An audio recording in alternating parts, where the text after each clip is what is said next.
Hi sewing babies, it's Psycho Sue back again, and today I want to show you how I take a vintage pattern and use my sloper to decide how I'm going to change the pattern, alter the pattern, resize the pattern up, or just completely start from scratch. So today I have chosen a really cute pattern. I believe it's 50s era, and I have in mind to make a Halloween dress from it. Well, for me every day is Halloween, but this is especially for Halloween. So I have kind of a tranny mess camera rig going on, so just excuse any shaking you might see, but let me take a second here. Okay, so you walk around to my pattern. The pattern that I'm working on is this Advance 1950-ish with a split collar. What I'm interested in doing is a split collar. So this pattern is your typical bodice with a waist dart, a bust dart. It doesn't have a shoulder dart, but my sloper does, so I'm just going to ignore that. The back is cut on a fold, and the front has 3 buttons. 3-button closure. So here's my sloper. I made my sloper from a Butterick pattern. It's called a fitting shell. Butterick still sells them on their website. They come in plus sizes as well. Here's the front of my sloper. My front sloper has a bust dart and a waist dart, just like the 50s pattern that I'm going to work with.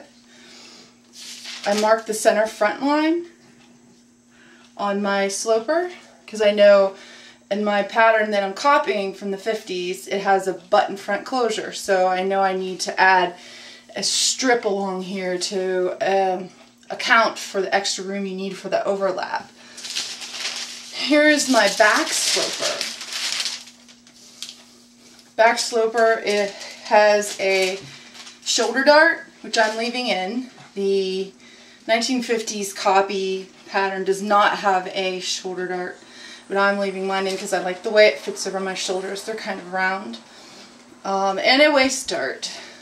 And I marked my sloper center back to cut out on the fold, just like the 1950s pattern. So let's start with the 50s pattern. If you've never seen a 50s pattern, they basically, some of them are printed, some of them aren't. I happen to have a non-printed pattern. This is the back. How I know it's the back is this little perforated A. You can see right there, and the back piece is marked A. My darts on this are marked with perforations. Here's the back dart on the waist. If I place it directly on top of my sloper, center back to center back, I know that this is cut on the center back, so the edge is the center back, I can get an idea of what I need to do. So I can see here, there's not really much change. I can make my sloper back, and it will look exactly like the original pattern back. Move this up forward so you can see the whole piece. No design changes, except you can see the extra width here added for my voluptuousness.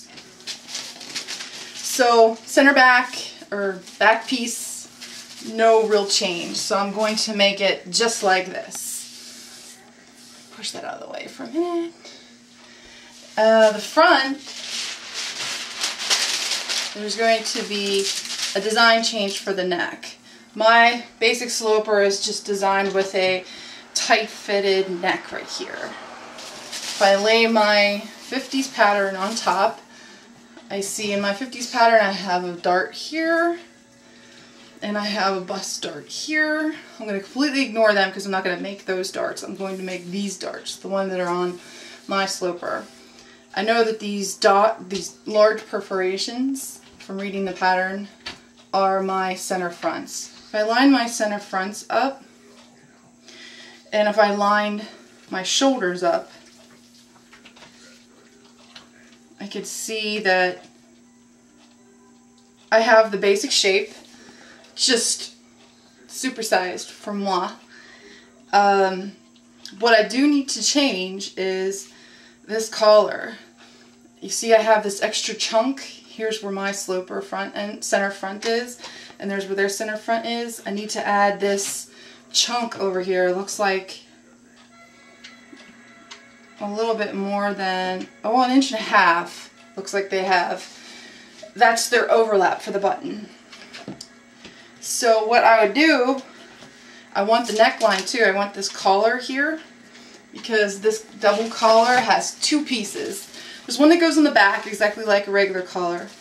Then what they did was built in this facing.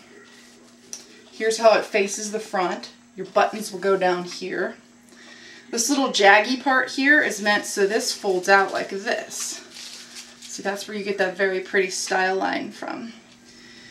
And the second collar comes around the neck. Where's my second collar? My puggy probably has it. Here it is. So the second collar comes around from the back and will end right here.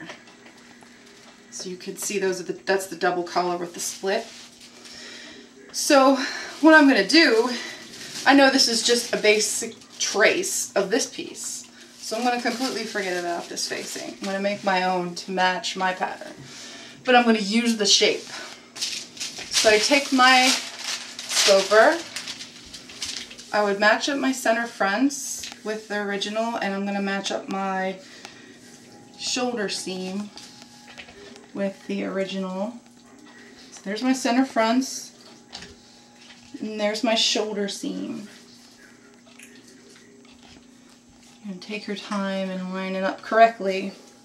So once it's lined up correctly, I'm going to take another marker here, and I'm going to trace, including the notches, roughly. You could smooth it out later. I'm going to trace the 50s collaring pattern onto my sloper pattern. Exactly. So basically what I have is an overlay. That will be my new pattern where I cut this out. If there's anything that doesn't look right, you could kind of merge things together with your hand. I know mine is kind of short here on the bottom, so I'm going to, I knew it was about 1.5 inches. Lengthen it, draw my line in to the center front. Ah! Sorry, camera malfunction. Camera malfunction. Whoop, whoop, whoop, whoop. Okay, so I can straighten this out a bit. But there is how you would take a pattern that has a collar that you want and a sloper that fits you. And basically now I have this pattern that will work for me. It has my bust size, my waist size. All I'm going to do is copy this facing that has the same exact shape as my sloper, and just create a new piece exactly like this that's going to be the facing. And that's basically how you do it, babies. It's easy as that. Happy sewing!